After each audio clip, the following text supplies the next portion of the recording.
वंदे सुभवनादीशं वंदे स्वर्णाम्बिकां तुभं தேடுதீர்த்தமகம் வந்தே வேத பிரிச்சஞ்ச பிற்பலம் உலகெல்லாம் உணர்ந்து ஓதற்கரியவன் நிலவுலாவிய நிர்மலி வேணியன் அழகில் ஜோதியன் அம்பலத்தாடுவான் மலர் சிலம்படி வாழ்த்தி வணங்குவாம் உலகம் யாவையும் தாமுல ஆக்களும் நிலை பெருத்தனும் நீங்களும் நீங்களா அழகிலா விளையாட்டுடையாரவர் தலைவர் அன்னவர்க்கே சரண் நாங்களே सदाशिव समारंभां शंकराचार्य मध्यमां अस्मदाचार्य पर्यन्तां वंदे गुरु परंपरा श्रुति स्मृति पुराणानाम् आलयं करुणालयं नमामि भगवत्पाद शंकरं लोकशंकरं शंकरं शंकराचार्यं केशवं बादरायणं सूत्रभाष्य कृतौ वंदे भगवन्तौ पुनः पुनः ओम सगना भवतु सगनं पुनक्तु सग वीर्यं करवावहै तेजस्विनावधीतमस्तु मा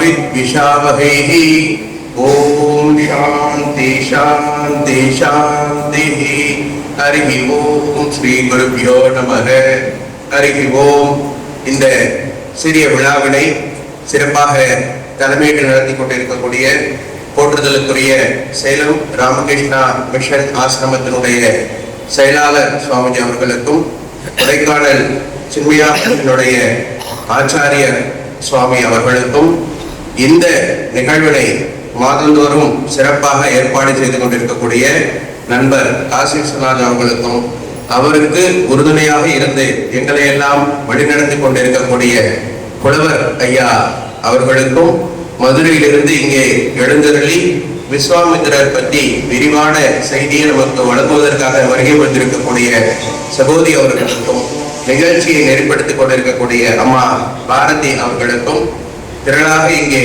எழுந்தருளி குரு பூர்ணிமா மற்றும் கம்பத்தரும் காட்சி 2 என்ற இந்த நிகழ்வினை சிறப்பித்துக் கொண்டிருக்கக்கூடிய பக்தர் பெருமக்களாகிய உங்கள் அனைவருடைய பொன்னார திருவடிகளையும் வணங்கி மகிழ்கின்றேன்.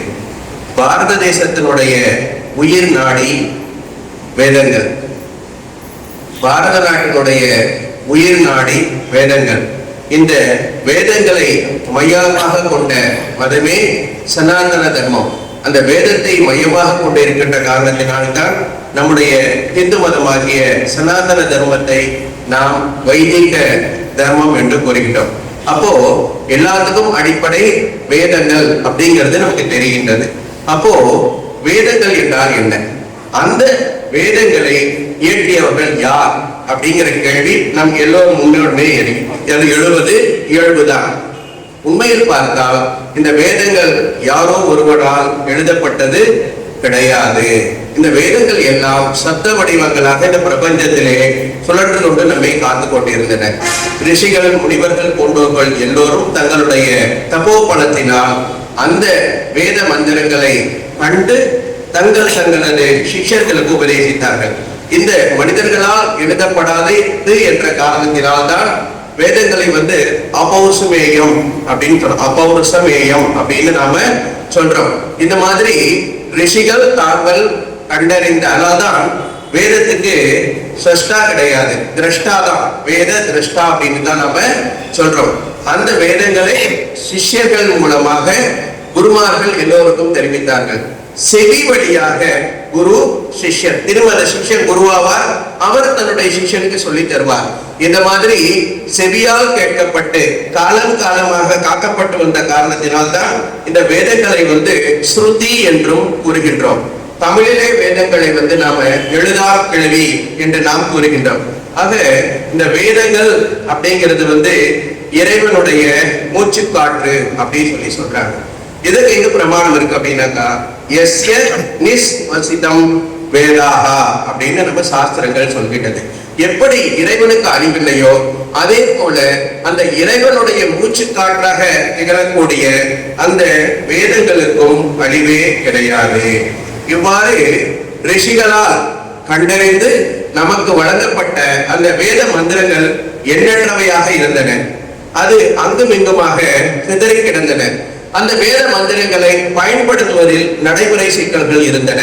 அந்த காலகட்டத்தில் தான் வேதவியாசர் அவதாரம் செய்து பயன்பாட்டிற்கு ஏற்ப அந்த வேதங்களை எல்லாம் ரிக்வேதம், எதிர்வேதம், சாமவேதம், அதர்வண வேதம் என்று 4ஆக நமக்கெல்லாம் வகுத்து கொடுத்தார். இறைவனை போட்டு துதிக்கக்கூடிய மந்திரங்களை எல்லாம் ரிக் வேதமாகவும், யாகம், யஜ்யம், ஹோமம் முதலான சடங்குகள் செய்வதற்கான மந்திரங்களை எல்லாம் எதிர் வேதமாகவும், இசையோடு பாடக்கூடிய மந்திரங்களை எல்லாம் சாமவேதமாகவும், தீய சக்திகளிடமிருந்து நம்மை காத்துக் கொள்வதற்கு உதவக்கூடிய மந்திரங்களை எல்லாம் அதர்வண வேதமாகவும் வகுத்தார். வகுத்து அவரே வச்சுக்கிட்டா போருமா? அது 4 பேருக்கு பயன்பட வேண்டும் என்ற காரணத்தினாலே தம்முடைய 4 சீடர்களுக்கு அந்த 4 வேதங்களை உபதேசித்தார்.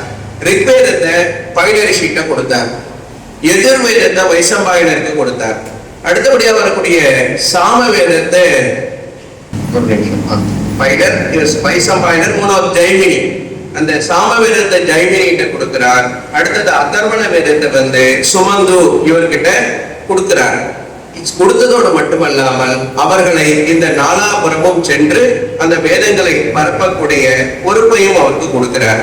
சரி, வேதங்களை எல்லோராலும் கற்று நடைமுறைப்படுத்துவது என்பது அவ்வளவு எளிதான காரியம் கிடையாது என்ற காரணத்தினால அந்த வேதத்தினுடைய உட்பொருளை, நுணுக்கங்களை எல்லாம் உபனிஷதங்களாக வழங்கினார். சரி, அந்த உபனிஷதங்களையும் நம்மால படிக்க முடியாது அப்படிங்கிற சூழ்நிலை வந்தது. சரி, உபநிஷதங்கள் என்ன நமக்கு சொல்றது அப்படின்னு சொன்னாக்கா, வாழ்வின் லட்சியம் என்ன, அந்த லட்சியத்தை அடைவதற்கான வழி என்ன, குறிக்கோள் என்ன, குறிக்கோளை அடைவதற்கான வழிமுறைகள் என்ன, இதைத்தான் இந்த உபநிஷதங்களால் நமக்கு சொல்கின்றது. சிலருக்கு ஒரு உபநிஷதங்களையும் படித்து புரிந்து கொள்வது என்பது இயலாத இருந்த காரணத்தினால அந்த வேதத்தின் சாரத்தை, உபநிஷத கருத்துக்களை எல்லாம் கதை வடிவில் புராணங்களாக நமக்கு வழங்கினார். முதல்ல அவர் அருளியது 17 புராணங்கள் தான். உடனே புராணம் அப்படின்னு ஒன்னவுடன் நம்ம மனசுக்குள்ள வரதில்லை, அதுவும் பழைய பஞ்சாகம், அது இன்னைக்கு நமக்கு பயன்படுமா அப்படிங்கிறதுதான். புராணங்கள் என்பது எல்லாம் வெறும் கட்டுக்கதை கிடையாது, நம்முடைய முன்னோர்களுடைய பெருமை மிகு வரலாறு. புராணம் அப்படின்னு என்ன சொல்றாங்க, புறா அபி நவம் இவ அப்படிங்கிறாங்க. அப்ப புராணம்னா என்ன? ஏன்ஷியன்ட் பட் ரெலவென்ட், பழமைக்கு பழமையாய் புதுமைக்கு புதுமையாய் என்றும் நிலைத்திருந்து நம்மை வழிகாட்டக்கூடிய வல்லமை படைத்தவைதான் புராணங்கள்லாம். இப்ப நம்ம பாக்குறோம், ஒரு டிவி எடுத்துட்டோம்னா நிறைய விளம்பரம் வரும். ஒரு கடையோட விளம்பரம் வருவாங்க, இந்த கடை 100 ஆண்டு பாரம்பரியம் மிக்கது அப்படின்னு விளம்பரம் வரும். உடனே நம்ம 100 வருஷம் பழமையான கடை அப்படின்னா அந்த கடையில போய் துணி வாங்கணும்னா 100 வருஷத்துக்கு முன்ன துணி இருக்காது. கடை வேணும்னா 100 வருஷத்துக்கு பழமையான கடையா இருக்கலாம், ஆனால் அது இருக்கக்கூடிய துணி லேட்டஸ்ட் ட்ரெண்ட் என்னவோ அதுக்கு தகுந்தாற் போலத்தான் இருக்கும். அதை போலத்தான் இந்த புராணங்கள் எல்லாம். 18 புராணங்கள்ல அவர் 18ஆவதாக வகுத்த ஸ்ரீமத் பாகவத மகா புராணம் பிறந்த கதையை ரொம்பவும் சுவாரஸ்யமா இருக்கும்.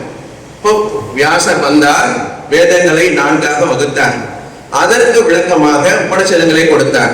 சரி, அந்த உபநிஷதங்களை என்ன பண்ணாரு, இன்னும் நட்ஷெல்லா சின்ன சின்ன சூத்திர வடிவாக நமக்கு வழங்கினார். பிரம்மசூத்திரம் 555 ஸ்தோத்திரங்கள் கொண்டது, அதை கொடுத்துட்டார்.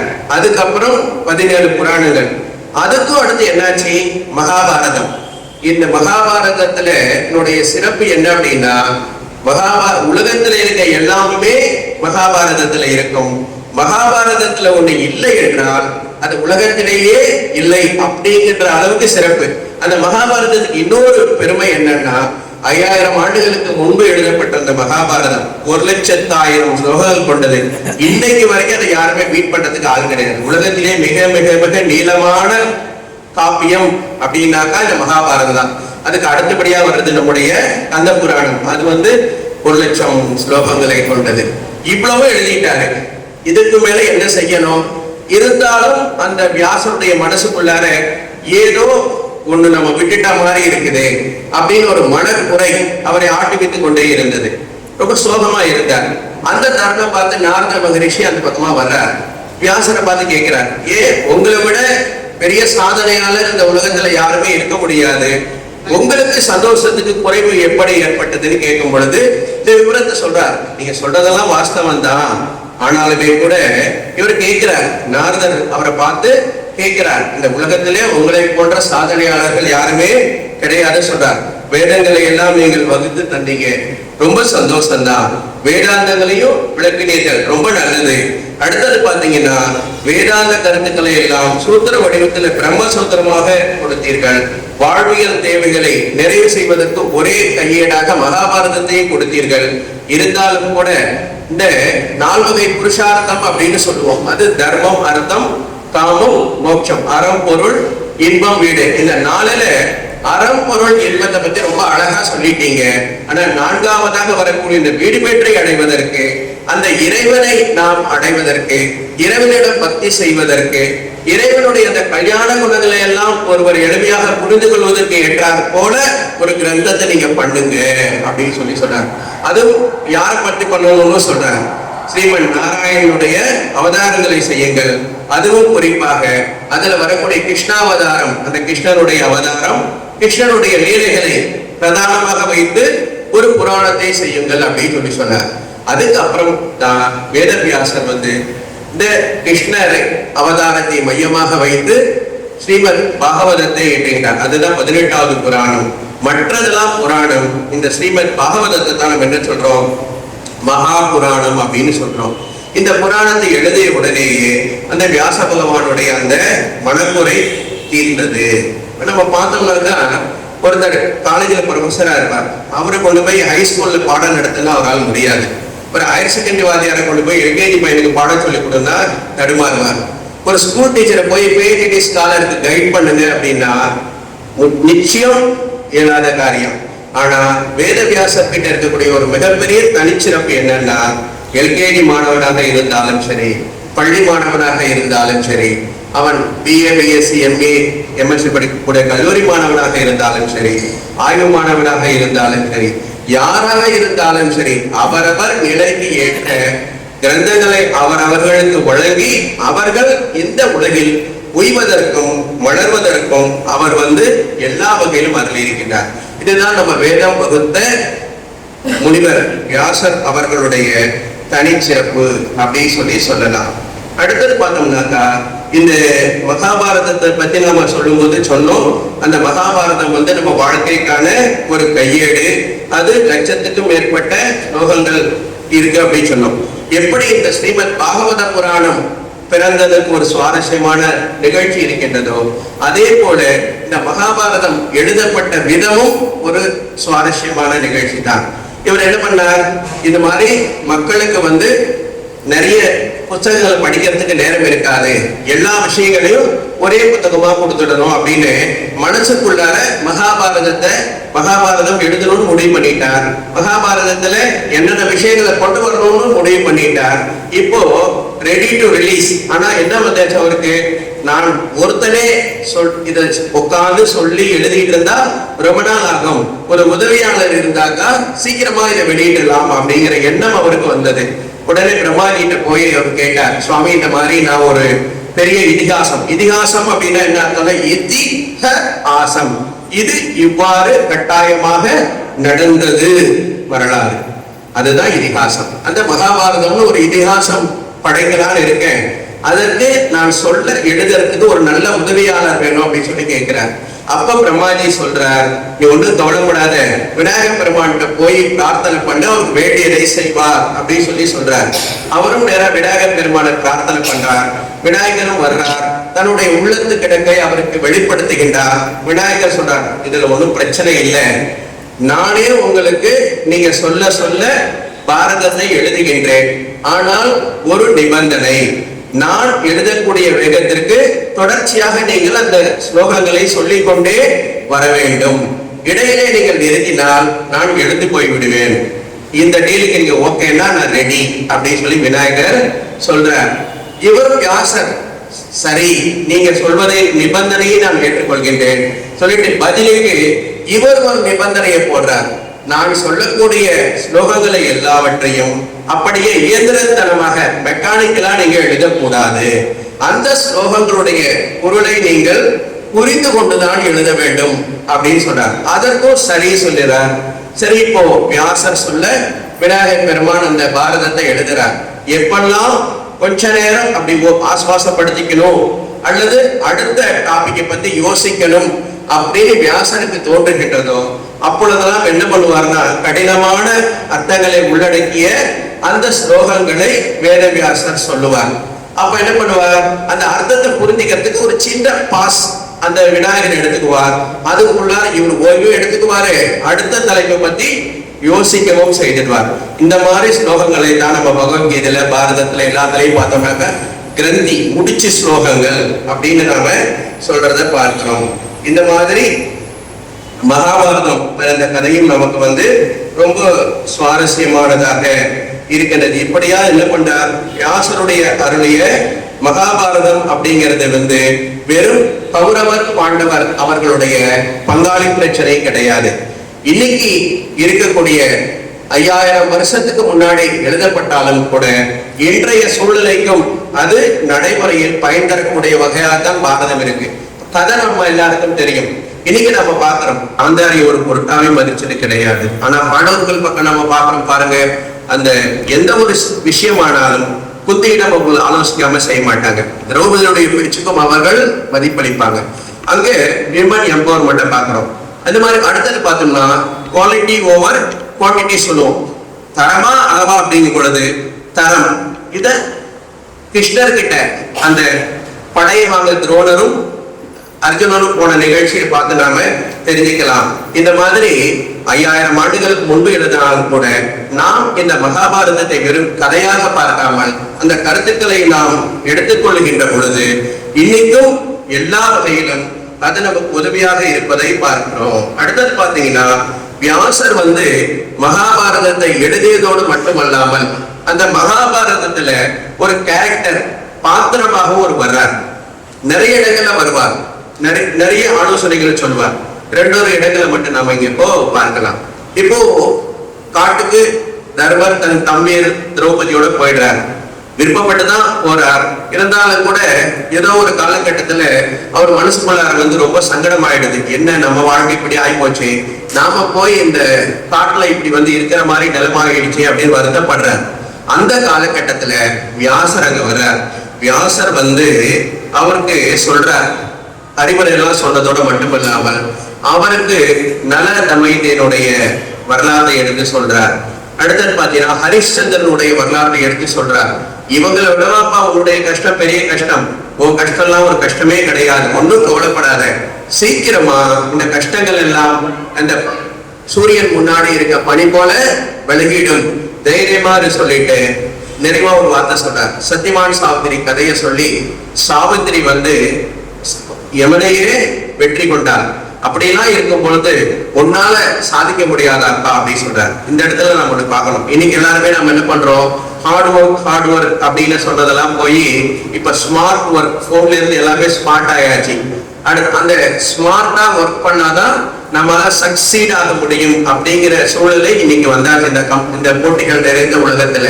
இப்போ சத்தியவானோட உயிரை யமன் கவர்ந்துட்டு போவார், சாவித்திரி தொடர்ந்துட்டே போவா. யமன் போயிட்டு வாமாம்பா, இவன் கேட்க மாட்டா.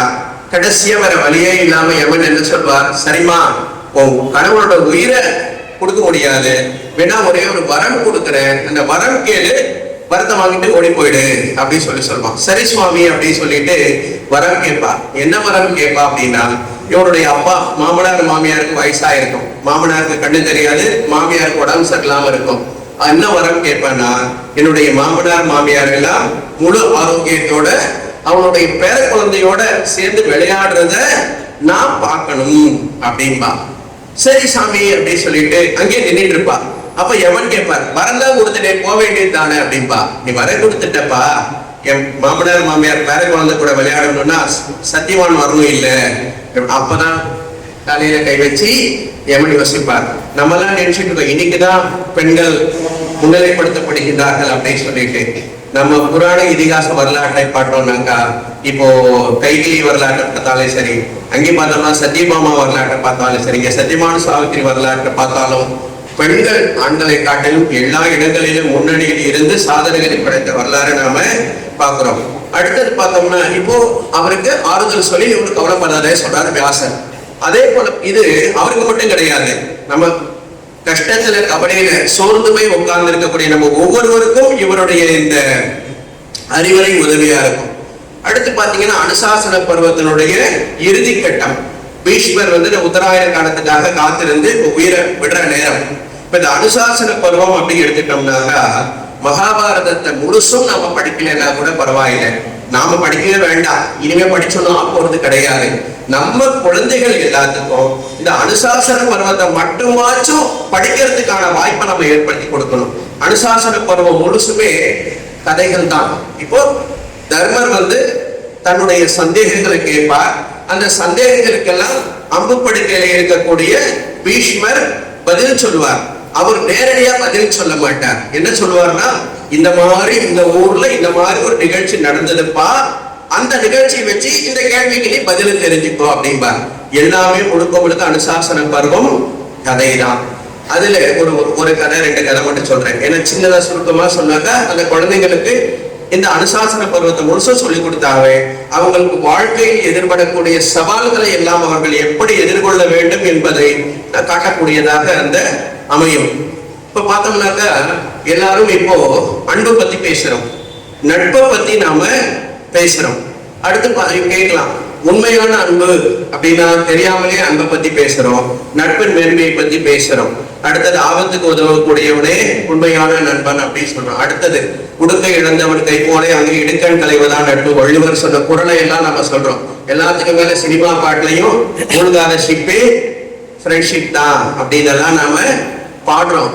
இருந்தாலுமே கூட இவர் ஒரு சின்ன விஷயத்த ஒரு கிளி மூலமா நமக்கு அந்த அனுசாசன பருவத்துல வேதவியாசர் நமக்கு காண்பிக்கின்றார்.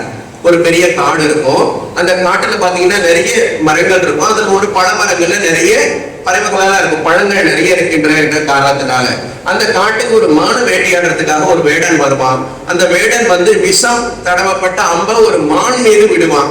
மான் ஓடிடும். புரிதவரை அந்த அம்பு அந்த பழங்கள் பூத்து கொழுங்கக்கூடிய மரத்துல குத்திடும்.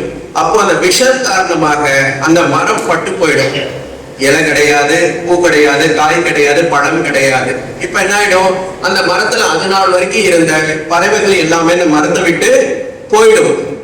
ஆனா ஒரே ஒரு கிளி மட்டும் அந்த மரத்திலேயே உட்கார்ந்து, அதுக்கு சாப்பிடறதுக்கு ஒண்ணு கிடையாது, சரி பக்கத்து மரத்துல போய் பழம் சாப்பிட்டு வரலான்னு கூட தோணல, அந்த மரத்திலேயே உட்கார்ந்து இருக்கு.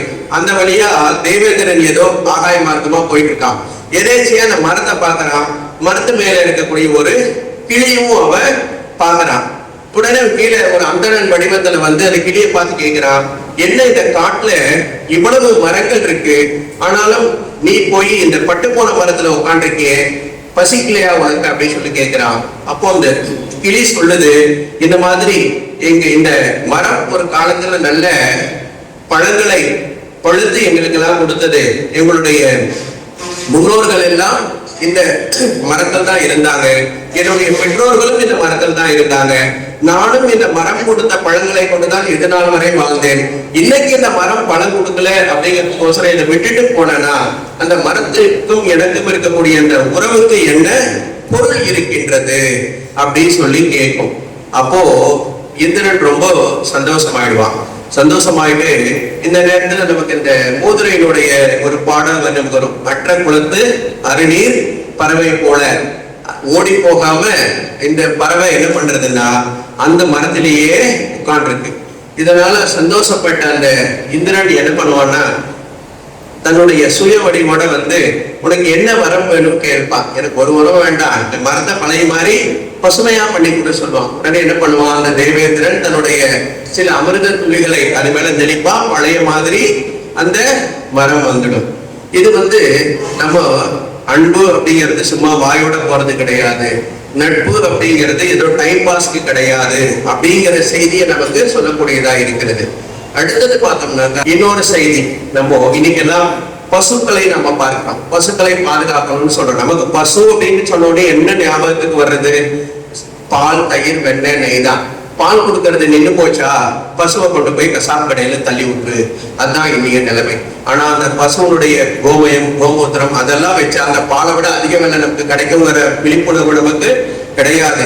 பசு மகாலட்சுமின்னு பேருக்கு சொல்லல, மகாலட்சுமி மாதிரி அது இருக்கிற வரைக்கும் நமக்கு செல்வத்தை கொடுக்கும், இறந்த பின்னாடி செல்வத்தை கொடுக்குங்கிறதுனால்தான் அந்த பசுவை மகாலட்சுமின்னு சொல்றோம்.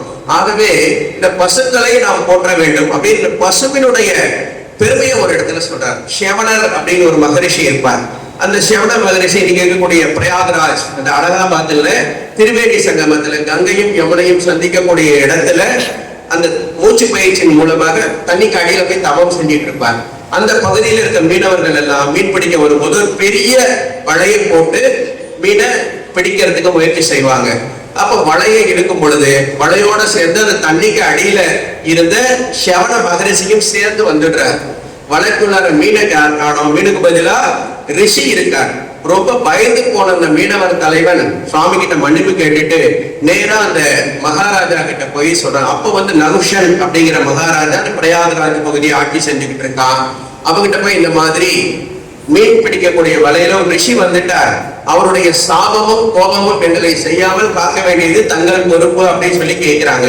உடனே நகுஷன் தன்னுடைய அமைச்சரோட வந்து முனிவர்கிட்ட சொல்றான், சுவாமி ஏதோ தவறுதலா இந்த செயல் நடைபெற்று விட்டது, நீங்க கொஞ்சம் கருணை காட்டணும், இதற்கு என்ன பிராயஷ்சித்தம் அப்படின்னு சொல்லுங்க அப்படின்னு சொல்லி கேட்கிறான். அப்போ அந்த ஷெவன மகரி சொல்றார், என் விலைக்கு ஈடான பொருளை நீ கொடுத்தீனாக்கா அதுதான் சரியான பிராயஷ்சித்தம்னு சொல்றான். இவன் அதை தவறா புரிஞ்சுட்டு என்ன சொல்றான், சரி சொல்லி அமைச்சரை கூப்பிட்டு ஒரு 100 தங்க காசை கொடுங்க அப்படின்னு சொல்லி சொல்றான். உடனே அந்த ஷெவன மகரிஷி சொல்றார், இது என் விலைக்கு ஈடாகாது, கொஞ்சம் யோசிச்சு சொல்லுப்பா அப்படின்னு சொல்றார். சரி சாமி கம்மியா காசு கேட்கிறார் போல நினைச்சுக்கிட்டு இந்த மகாராஜா இந்த நகுஷன் என்ன சொல்லுவான் அப்படின்னா, சரி 1000 தங்க காசு கொடுக்குறேன்பா. இல்லப்பா, நீ உங்க ஊர்ல இருக்கக்கூடிய படிச்ச பண்டிதர்கள் யாராவது இருந்தாங்கன்னா அவங்க கிட்ட ஆலோசனை பண்ணி சொல்லி அப்படிங்கிறார். உடனே அவங்கள ஆலோசனை கேட்டுட்டு அவன் சொல்றான், ஒன்னா என் நாட்டினுடைய பாதி ராஜ்யத்தை உங்களுக்கு கொடுக்குறேன், இல்ல தேவைன்னா முழு ராஜ்யமே கூட உங்களுக்கு கொடுத்துடுறேன் அப்படிங்கிறான். அப்போ சிரிச்சுக்கிட்டே அந்த ஷெவன மகரிஷி சொல்றார், உங்க ஊர்ல நல்ல ரிஷி முனிவர்கள் யாராச்சும் இருந்தாங்கன்னா அவங்க கிட்ட போய் நீ விவரம் கேட்டுட்டு எனக்கு என்னுடைய விலைக்கு ஈடான பொருளை கூடு அப்படிங்கிறார். அந்த நேரம் பார்த்து சரியா ஒரு ரிஷி அந்த பக்கமா வர்றார். இவனுக்கு ரொம்ப சந்தோஷம், கூட போன தெய்வம் குறுக்க வந்த மாதிரி அந்த ரிஷிகிட்ட ஓடி போய் காலில் வந்துட்டு, சுவாமி இந்த மாதிரி இந்த மகரிஷிக்கு விலைக்கு ஈடான ஒரு பொருளை கேட்கிறார், எங்களால ஒண்ணு கொடுக்க முடியல, நீங்க தான் எங்களுக்கு வழிகாட்டணும்னு சொல்றாரு. அவர் உடனே பதில் சொல்றாரு, ஒண்ணும் கவலைப்படாதப்பா, அந்தணர்களும் பசுக்களும் ஒன்று, 2 பேருமே உலக நலனுக்காக வாழ்பவர்கள் தான். ஆனால் என்ன பண்ணேன்னா ஒரே ஒரு பசுவை கொண்டு போய் அவர்கிட்ட கூடு, அவருக்கு விலைக்கு ஈடாகும் அப்படின்னு சொல்லி சொல்றாரு. உடனே அந்த அவன் யோசிச்சு பார்க்கறான், ஏன்னா நாட்டையே கொடுக்குறேன்னு சொன்னோம், வேண்டாம் சொன்னவர் இவர் ஒரு பசுவை கொடு அப்படின்னு சொல்லி சொல்றாருங்கிறான். இருந்தாலும் ரிஷி சொல்லிட்டாரு சொல்லிட்டு ஒரு பசுவை கொண்டு போய் சுவாமி இந்தாங்க உங்களுக்கு விலைக்கு ஈடானதுன்னு சொல்றான். அவருக்கு ரொம்ப சந்தோஷமாயிடுது. ராஜா இப்பதான் நீங்க என்னுடைய மதிப்பை சரியா புரிஞ்சுக்கிட்டீங்க அப்படின்னு சொல்லிட்டு உங்களுக்கு சாபம் வராது, எனக்கு கோபமும் இல்லைன்னு வாழ்த்திட்டு போறாரு. ஏன்னா அந்த பசுக்களுக்கு விலையே கிடையாது அப்படிங்கிறது தான் அங்க தத்துவமாக. அந்த பசுக்கள் ஆவினங்கள் காக்கப்பட வேண்டியவை, போற்றப்பட வேண்டியவை அப்படிங்கிறத வேதவியாசர் நமக்கு உணர்த்துறார். அடுத்தது நாம பார்த்தோம்னாக்கா, எண்ணன்றி கொண்டார்க்கும் உய்விட்டாம் உய்வில்லை செய்நன்றி கொன்ற மாதிரி திருக்குறள் பார்த்திருக்கோம். அடுத்தது பார்த்தோம்னா, உள்ளத்தால் உள்ளலும் தீதே பிறர் பொருளை கள்ளத்தால் கல்வோம் என. அடுத்தவங்க பொருளை திருடணுங்கிறது கிடையாது, திருடணும்னு நினைச்சா கூட தப்பு. அத்தகைய பாவ செயல்களை நாம செய்யக்கூடாதுங்கிறத பாடத்துல சொல்லி கொடுத்துட்டு வரோம். வேதவியாசர் இதே அனுசாசன பருவத்துல நமக்கு ஒரு செய்தியை சொல்றார். என்னன்னாக்கா, ஸ்ரீவர் ஒரு ரிஷி இருக்கார், அந்த ரிஷி தவம் செஞ்சிட்டு இருக்கார். அந்த தவம் செஞ்சிட்டு இருக்கும் போது அவருடைய தவத்தை பார்த்து பயந்த தேவேந்திரன் அந்த தவத்தை குலைப்பதற்காக வர்ண பகவானை விட்டு மழை பெய்ய வைக்கிறான். தொடர்ந்து மழை கொட்டுறது. அந்த ரிஷியை காப்பாற்றுறதுக்கோசரம் அவர் மீது கருணை கொண்ட தர்மதேவரை என்ன பண்ணுனா, ஒரு மிகப்பெரிய எருமை வடிவை எடுத்துக்கொண்டு அவர் மேல நின்றுக்கும். அதனால அந்த மழையினால பாதிப்பு அந்த பத்சநாபர் அப்படிங்கிற ரிஷிக்கு வராது. சரி பொறுத்து பார்த்து சோர்ந்து போன வர்ண பகவான் கிளம்பி போயிடுறார். இவரும் கொஞ்ச நேரம் வச்சு முடிச்சு பார்க்கிறார், சுத்தியிலும் வெள்ளக்காடா இருக்கு, இவர் எடுக்கிற இடம் மட்டும் பாதிப்பு இல்லாம இருக்கு. பார்த்தா இந்த ஒரு மிக பிரம்மாண்டமான மெகா சைஸ் எருமை ஒண்ணு இவரை காப்பாத்திட்டு இருக்கு. உடனே அந்த எருமைக்கு நன்றி சொல்லிடுறார். அவருடைய போராத நேரம் நல்ல பொழுதுன்னு பொசுன்னு இந்த எருமை இருக்கிறத பார்த்துட்டு, இவ்வளவு பெருசு இந்த எருமை இருக்குது, இதை விட்டுதான் எத்தனை பேர் சாப்பிடுவானோ அப்படிங்கிற ஒரு எண்ணம் அவர் மனசுக்குள்ளார வந்துட்டது. அடுத்த வினாடி அந்த எண்ணத்தை மாத்திக்கிறாரு. ஐயோ, நமக்கு உதவி செஞ்ச இந்த எருமையை பத்தி நம்ம இந்த மாதிரி நினைச்சது தப்பு அப்படின்னு அந்த தவறை உணர்ந்தார்.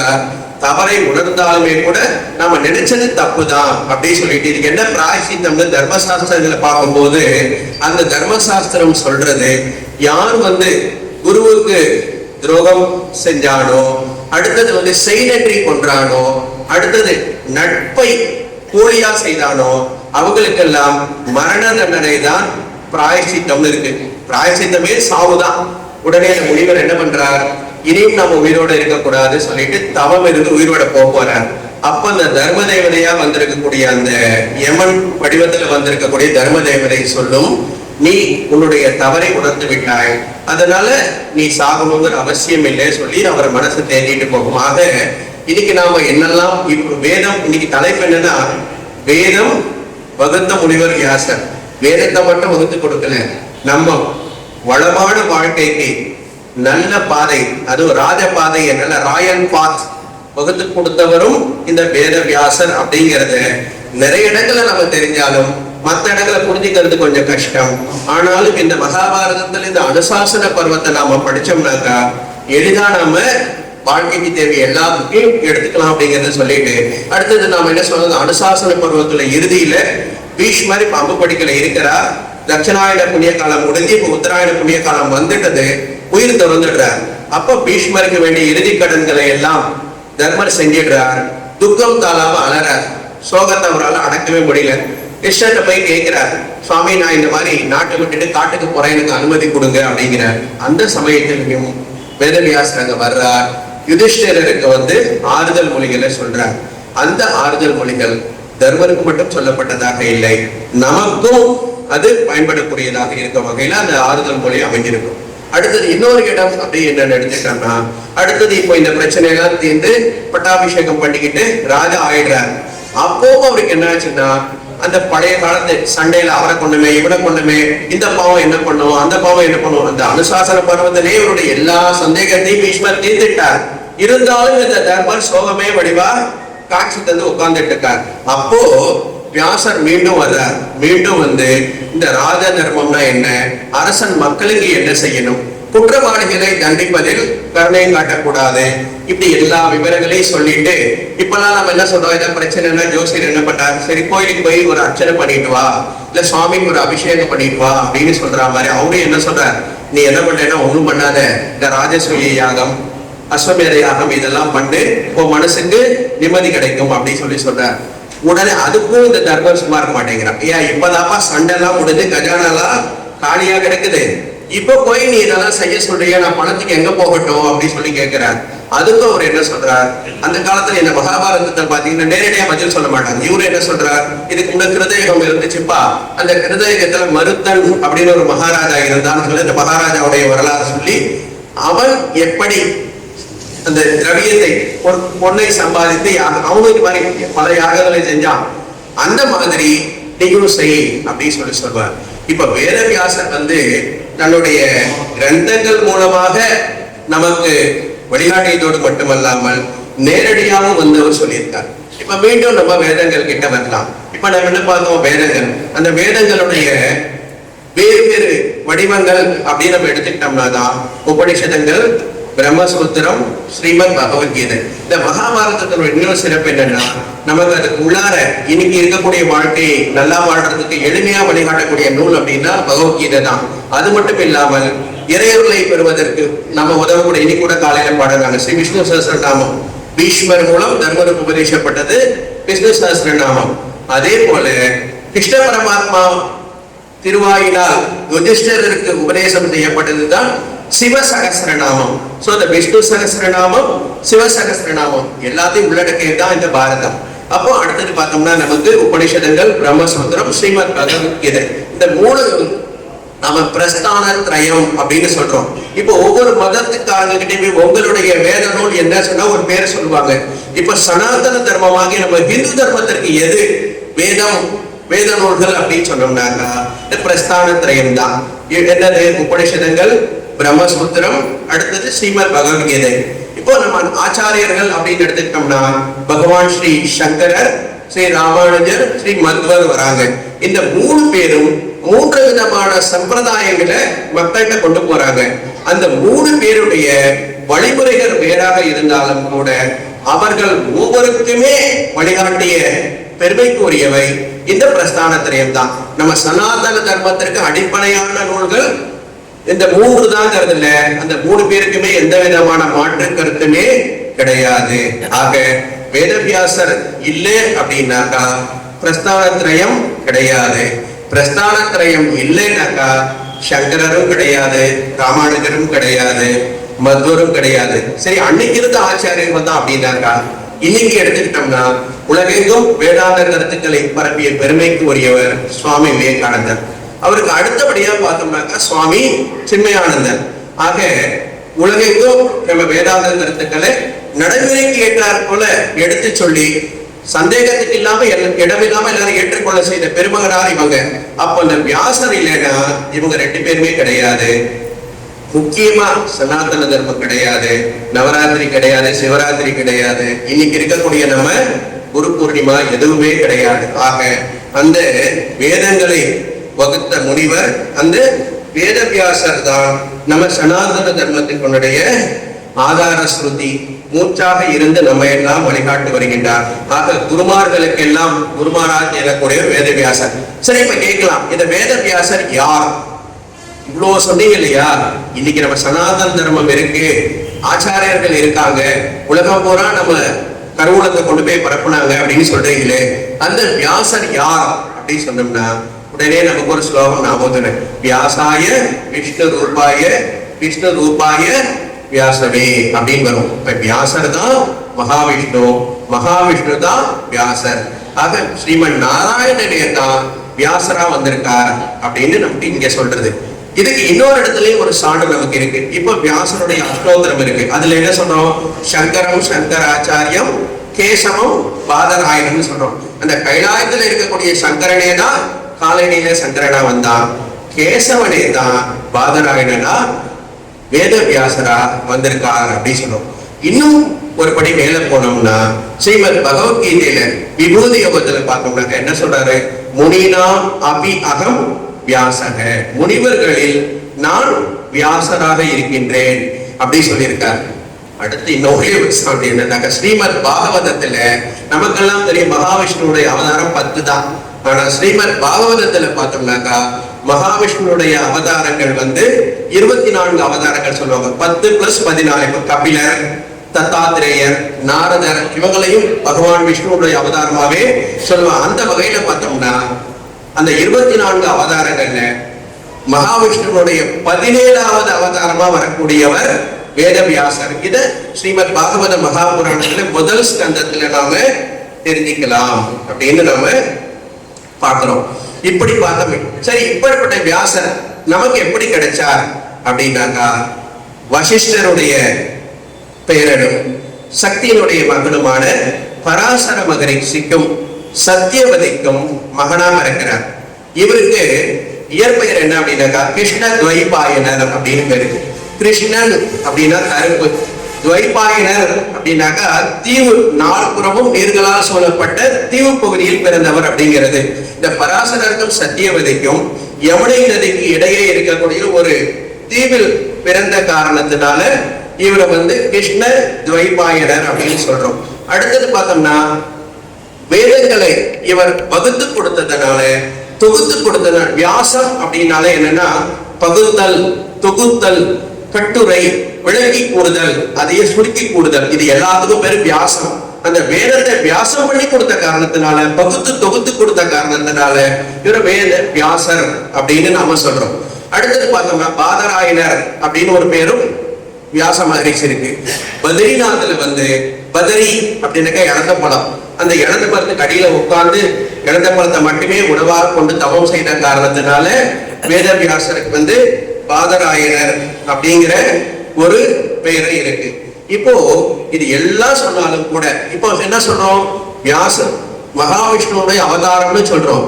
ஆனாலும் ஒரு ஸ்லோகம் என்ன சொல்றதுன்னா மகாவிஷ்ணுடைய அவதாரம் கிடையாது, மும்மூர்த்தியினுடைய ஒருங்கிணைந்த வடிவம் தான் இந்த வேதவியாசர் அப்படின்னு சொல்ற. அந்த ஸ்லோகத்துடைய கருத்து என்ன சொல்லுதுன்னா யார் 4 முகங்கள் அற்ற பிரம்மாவோ, யார் 2 கரங்கள் உள்ள விஷ்ணுவோ, யார் நெற்றிக்கண் இல்லாத சிவனோ அவரே பகவான் பாதராயனர். ஸ்லோகம் என்ன சொல்றதுன்னா, அச்சது வதனோ பிரம்மா தீபாபுரபரி ஹரிஹி அபால லோச்சனோ சம்புகு பகவான் பாதராயணக அப்படின்னு சொல்றது. நம்ம குரு ஸ்தோத்திரத்துல என்ன ஸ்லோகம் சொல்லுவோம்? குரு பிரம்மா குரு விஷ்ணு குரு தேவோ மகேஸ்வரக குரு சாட்சாத் பரபிரம்ம தஸ்மை ஸ்ரீ குருவே நமக அப்படின்னு நாம சொல்றோம். அப்படி பார்க்கும் பொழுது பகவான் விஷ்ணுவோட அவதாரம் மட்டும் இல்லை, மும்மூர்த்திகளுடைய மொத்த வடிவாகவும் நம் முன்னே வந்து நம்மை வழிநடத்தி கொண்டிருக்கக்கூடிய இந்த வேதம் வகுத்த முனிவர் வியாசர் அப்படிங்கிறது தெரியுது. இன்னும் வேடிக்கையா ஒண்ணு பாத்தீங்கன்னா, வியாசருடைய அம்மா சத்தியவதி விதிவசத்தால ஒரு மீனவ தலைவன் கிட்ட வளர்றா. அந்த பொண்ணு என்ன செய்யறா அப்படின்னாக்கா, யமுனை நதிக்கரையில வரக்கூடிய மக்களை எல்லாம் இந்த கரையிலிருந்து அந்த கரைக்கு படகுல ஏற்றிட்டு போய் விட்டுட்டு கூட்டிட்டு வர்ற பணியை செஞ்சிட்டு இருக்கா. இன்னைக்குதான் நம்ம எல்லாம் சொல்றோம், இன்னைக்கு கொஞ்ச காலத்துக்கு முன்னாடி வரைக்கும் வீட்டுல பெண்கள் வேலைக்கு போகலாமா வேண்டாமான்னு பெரிய டிபேட் நடந்த காலம்லாம் இருந்தது. இப்ப அதெல்லாம் போயிடுச்சு. ஆனா 5000 வருஷத்துக்கு முன்னே பொண்ணு வேலை பார்த்திருக்காங்கிறது சத்தியவதி பார்க்கலாம். அது போட்டு ஓட்டுறான். இங்க என்ன சொல்ல வரோம்னாக்கா, வியாசருடைய அம்மா அங்க வரக்கூடிய மக்களை எல்லாம் ஆற்றை கடக்க செய்தார். ஆனா வேற வியாசர் என்ன பண்ணார்? சம்சாரங்கிற மிகப்பெரிய கடலையே நம்மை தாண்டுவதற்கு அவர் உதவி செய்து கொண்டு இருக்கின்றார். இப்படியே பார்த்துட்டு நம்ம இன்னும் நிறைய விஷயங்களை சொல்லிட்டே போலாம். எந்த சம்பிரதாயத்தை சார்ந்தவர்களாக இருந்தாலும் எல்லா சம்பிரதாயத்தை சார்ந்தவர்களும் ஒருமனதாக ஏற்றுக்கொள்ளக்கூடிய ஒரே குரு இந்த வேதவியாசர். அவருக்கு மற்றும் இன்று நாம் ஞான ஒளி பெற உதவியாக இருக்கக்கூடிய குருமார்கள் எல்லோருக்கும் நம்முடைய நன்றியை வணக்கத்தை தெரிவிக்கக்கூடிய நாள் தான் இந்த குரு பூர்ணிமா நன்னாள். அதை நம்ம வியாச பூர்ணிமான்னு சொல்றோம். இந்த நன்னாளில தான் துறவிகளை என்ன பண்ணுவாங்க, வியாச பூஜை அப்படின்னு செஞ்சுட்டு, இப்ப மழை காலம் வந்துடும். இப்ப மாதிரி அந்த காலத்துல டிரான்ஸ்போர்டேஷன் எல்லாம் கிடையாது, நடந்துதான் போகணும். அதனால ஒரு பகுதியில இருந்து இன்னொரு பகுதிக்கு போறதை தவிர்த்துட்டு இந்த 4 பட்சம் 2 மாசத்துக்கு ஒரே பகுதியில இருந்து அங்க வரக்கூடிய கிரகஸ்தர்களுக்கு பக்தர்களுக்கு அறவுரைகளை சொல்லிக் கொண்டு இருப்பார்கள். அந்த நன்னாள் துவங்கக்கூடியதும் இந்த வியாச பூர்ணிமா தான். நிறைவாக இப்ப சுவாமி திரு தேஜோமயானந்த அவர்கள் வியாசர் மேல ஒரு துதி எழுதியிருக்கார். இப்ப நம்ம குறைய ஒரு 50 நிமிஷம் வியாசருடைய சிறப்புகள் பார்த்தோம். 50 நாள் ஆனாலும் அவருடைய பெருமைகளை நம்மளால சொல்லி மாளாது. இவ்வளவு விஷயங்களையும் அந்த சுவாமி தேஜோமயானந்த அவர்கள் 10 வரியில வியாச ஸ்துதி அப்படிங்கிற பெயர்ல சின்னதா ஒரு ஸ்தோத்திரம் ஹிந்தியில எழுதியிருக்கார். அதை மட்டும் நான் அப்படியே சொல்லி அந்த ஒரு வரியில அதுக்கு விளக்கத்தை சொல்லிட்டு நிறைவுக்கு வரலாம். அவர் என்ன சொல்றார்? நமோ நமஸ்தே து விசால புத்தே நமோ நமோ குரு வியாச மகாத்மனே நமோ நமஸ்தே து விசால புத்தே. என்ன சொல்றாரு? முதல்ல இப்ப வியாசர் இந்த ஸ்துதியில் என்ன சொல்ல போறேன்னா, வியாசர்னா யாரு, அவருடைய சிறப்புகள் என்ன, அவருடைய வம்சம் என்ன, அவர் என்னெல்லாம் நமக்கு கொடுத்திருக்கார், கடைசியா அவர்கிட்ட நம்ம என்ன பிரார்த்தனை பண்ணணும், இதெல்லாம் 10 வரையில சொல்லிடுறேன். இப்ப முதல்ல என்ன சொல்றாரு? வியாசர விசால புத்தேன்னு சொல்றாரு. அடுத்தது என்ன சொல்றாரு? மகாத்மனே அப்படின்னு சொல்றாரு. ஒரு பெரியவரா இருந்தா அப்படி இருக்கணும். இப்ப என்கிட்ட ஒரு 10,000 ரூபாய் இருந்தாதான் யாரா என்கிட்ட கேட்டா 1000 ரூபாய் கொடுக்க முடியும். என் பாக்கெட்டே காலியா இருந்தா யாருக்கும் எதுவும் கொடுக்க முடியாது. அப்ப இவர் சர்வஜனா இருந்தாதான் சர்வத்தையும் நமக்கு கொடுக்க முடியும். அதனாலதான் வியாசர் என்ன சொல்றார்? பரந்த மனமும் விருந்த ஞானமும் கொண்டவர். மகாத்மன்னா பரந்த மனம், விசால புத்தேனா விருந்த ஞானம். அத்தகைய வியாச பெருமானுக்கு என்னுடைய வணக்கங்களை தெரிவித்துக் கொள்கின்றேன் அப்படின்னு சொல்றார். அடுத்தது என்ன சொல்றார்? நம்ம முன்ன பார்த்தோம், அந்த வியாசரே தான் மும்மூர்த்திகளுடைய அம்சம் அப்படின்னு சொன்னோம். அதை இங்க சொல்ல வர்றார். நகி சதுர்முக ஃபிர்பியே பிரம்மா.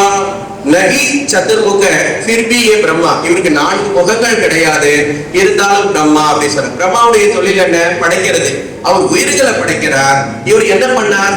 ஞான நூல்களை படைத்து நம்ம காக்கிறார்.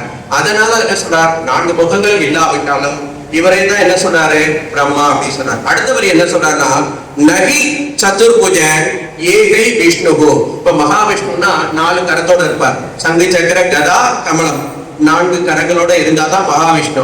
ஆனா இவரு 4 கரங்கள் இல்ல, இருந்தாலும் இவர் தான் மகாவிஷ்ணு. விஷ்ணுனாவே என்ன?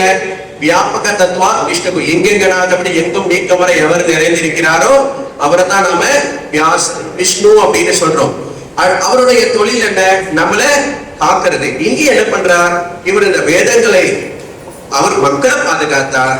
இந்த மக்கள் வாழ்வதற்கான வழிமுறைகளை சொல்லக்கூடிய வேதங்களை பாதுகாத்த பெருமைக்குரியவர் வியாசர். அதனால நகி சதுர்புஜ ஏகை விஷ்ணு சொல்றார். அடுத்தது என்ன சொல்றார்? நகி திரிலோச்சன சங்கரி சிவிதி. இப்ப சங்கரோதி சங்கரக சொல்றோம். யார் ஒருவர் சம்னா நன்மை செய்யக்கூடியவரோ அவர் தான் சங்கரர் அப்படின்னு சொல்லி நாம சொல்றோம். இவருக்கு நெத்திக்கண் கிடையாது, இருந்தாலும் இவர் சிவன் அப்படின்னு சொல்லி சொல்றார். சிவனுடைய வேலை என்ன? அழிக்கிறது. அப்ப பகவான் வியாசர் நம்மளை அழிக்கிறாரா அப்படின்னு சொல்லி சொன்னோம்னாங்க, அவர் எதை அழிக்கிறாரு? நம்ம கிட்ட இருக்கக்கூடிய சோம்பலை அழிக்கிறார், நம்ம கிட்ட இருக்கக்கூடிய அறியாமையை அழிக்கிறார். நாளைக்கு செஞ்சுக்கலாம்னு தள்ளி. அடுத்தது ஈஷ விபூதி வியாச மகரிஷி, அந்த இறைவனுடைய அருளின் மொத்த வடிவம் அப்படின்னு சொல்லிடுறார். அடுத்த 3 வரியில இவருடைய பரம்பரை என்ன அப்படின்னு சொல்லிட்டு கடைசியா என்ன பண்றாருன்னா, அவர்கிட்ட இவர் பிரார்த்தனை பண்றார். என்ன பிரார்த்தனை பண்றார் அப்படின்னாக்கா, இப்போ நம்ம குரு நமக்கு செய்த அந்த அவர் நமக்கு செய்ததுக்கு பிரதி உபகாரமா எதையுமே நம்மால செய்ய முடியாது. அந்த குருவுக்கு நம்மால என்ன பண்ண முடியும்? ஒரே ஒரு வணக்கத்தை மட்டும்தான் நம்மால செய்ய முடியும். அப்படிங்கிறதோட நாம் இந்த வேதம் வகுத்த முனிவர் வியாசர் வேதத்தை மட்டும் வகுக்கல, வளமான வாழ்வுக்கான நல்ல பாதைகளை வகுத்து கொடுத்திருக்கிறார் என்று கூறி அனைவருக்கும் நன்றி கூறி விடைபெறுகிறேன். நன்றி.